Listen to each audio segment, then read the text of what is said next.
Assalamualaikum warahmatullahi wabarakatuh. Alhamdulillah, assalatu wassalamu ala rasulillah wa ala alihi wa sahbihi wa mawalah, amma ba'd.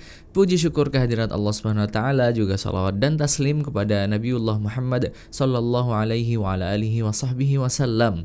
Balik lagi sama aku Hanafi di channel Akademi Tahsin. Kita melanjutkan kembali bahasan kita di buku TTG, Tilawah Tajwid dan Gharib dari Wafa ini. Nah, alhamdulillah 2T yang pertama yaitu T tilawah dan T yang kedua tajwid sudah kita selesaikan. Sekarang kita masuk ke G ya, gharib. Jadi gharib itu singkatnya adalah bacaan-bacaan yang spesial, yang unik, yang memerlukan bacaan khusus ya, sesuai dengan thoriqoh bacaan itu sendiri atau riwayat dan thoriqoh bacaan Al-Quran itu sendiri gitu ya. Kita buka aja di halaman 170. Nah, ini nggak ada tulisan angka halamannya karena di awal judul besar baru gitu ya, gharib. Baik, langsung ke halaman 171. Ada motivasi lagi-lagi ya di firman Allah di Quran surah Al-Qamar, surah nomor 54 ayat 17, kata Allah, A'udzu billahi minasyaitonir rajim wa laqad yassarnal qur'ana lidzikri fahal mim muddakir. Dan sesungguhnya kami, kata Allah, telah memudahkan Al-Qur'an untuk pelajaran, lidzikr, fahal mim muddakir, fa maka hal adakah atau apakah ada min orang yang muddakir mengambil pelajaran gitu ya. Jadi Al-Qur'an ini memang luar biasa, banyak banget pelajarannya, motivasinya, nasihatnya, semuanya ada ya. Baik, langsung aja kita ke halaman berikutnya 182.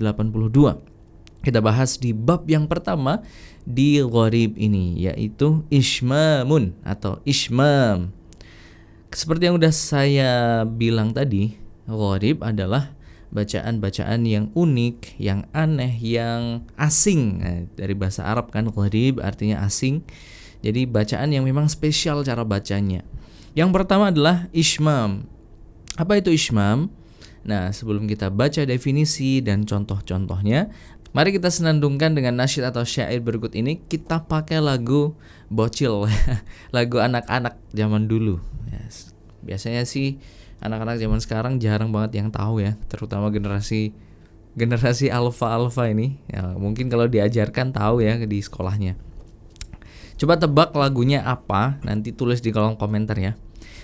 Kita senandungkan.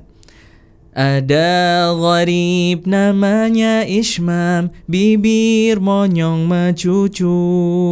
Mencucunya di tengah dengung, sebagai isyarat bunyi dhammah. Hanya ada di surah Yusuf ayat yang ke-11. Nah, ketinggian gak nadanya? Nah, nanti bisa diikutin ya.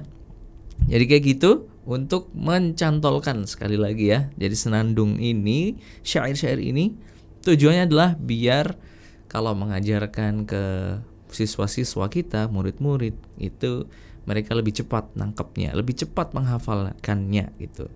Baik, sekarang kita bedah ismam itu apa sih?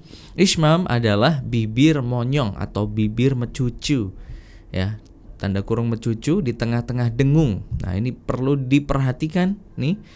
Jadi cara monyong mencucunya itu kapan?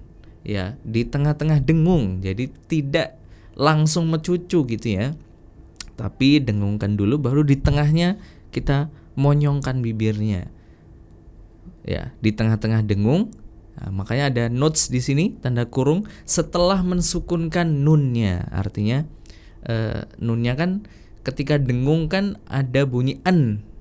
Ya, nun yang mati kan. An itu kan nun sukun sebenarnya. Jadi setelah nunnya mati, di tengah-tengahnya dimonyongkan bibirnya. Sebagai apa? Untuk apa? Sebagai isyarat bunyi dhammah. Dan ini diajarkan oleh ulama-ulama kita ya. Sudah masyhur begitu ya. Sudah kita sering praktekkan kalau ishmam ini. Nah, nanti mungkin gharib-gharib yang lain yang jarang kita temui gitu ya mungkin ya. Karena ishmam ini termasuk yang udah paling populer lah. Baik, sekarang cara bacanya seperti apa? Ya, dari lafaz hanya ada satu di surah Yusuf ayat 11 ya. Di lafaz la ta'manna, kan gitu normalnya kan. Tapi karena gharib ada tanda ishmamun nih, bahasa Arab nih ya, tulisan ishmamun di bawahnya huruf nun dan alif yang bergabung nih, bertasydid ya, nun bertasydid lah. Ada tulisan ishmam. Nah, disitulah kita yang tadinya dibaca la ta'manna dibaca la ta'manna gitu ya. Nah, bisa difahami ya. Coba kita pelan-pelan lagi. Jadi membunyikan ishmamnya tuh kayak apa sih? La ta'manna gitu. Man. Jadi masih normal dulu ketika masuk ke nun yang pertama. Jadi ibaratnya ada 3 tahapan lah ya. Masuk ke nun, kemudian tengah-tengah dengung, tengah-tengah nunnya setelah masuk ke nun, setelah sukun nih. Yang pertama, kedua tengah-tengah dengung, ketiga normal lagi bibirnya. Jadi ibaratnya kalau ini bibir kita, ini bibir normal kayak gini nih. Kalau monyong gini, ya kan? Ibaratnya gitu. Jadi normal gini. Manna gitu. Manna gitu ya. Nah, itu tuh maksudnya membuka karena fathah ya. Manna gitu. Kalau di slow motion kayak gitu ya. Nah, sekarang kita baca lengkapnya di ayat 11 surah Yusufnya ya.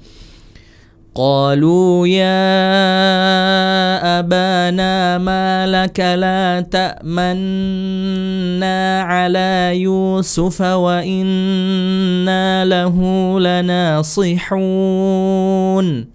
Nah, jadi seperti itu. Yang perlu diperhatikan tentu gerakan bibir kita ya. Jadi harus dipastikan bibir kita nggak boleh mencucu dulu, normal dulu. Nih normal. Man baru masuk man, terus normal lagi gitu. Manna gitu ya. Baik, semoga bisa difahamin. Jadi kayak gitu aja pembahasan ishmam ini, singkat, padat, jelas ya. Semoga bisa difahamin dan dipraktekkan sama sahabat Quran semua dengan mudah insyaallah. Baik, sampai ketemu di next video. Jangan lupa untuk subscribe dulu channel Akademi Tahsin, hidupkan notifikasi atau loncengnya biar nggak ketinggalan kalau kita upload video-video terbaru. Dan like video ini, sebarkan dan share ke teman-teman kalian, kerabat semuanya, dan ramaikan kolom komentarnya. Baik, barakallahu fikum. Wassalamualaikum warahmatullahi wabarakatuh.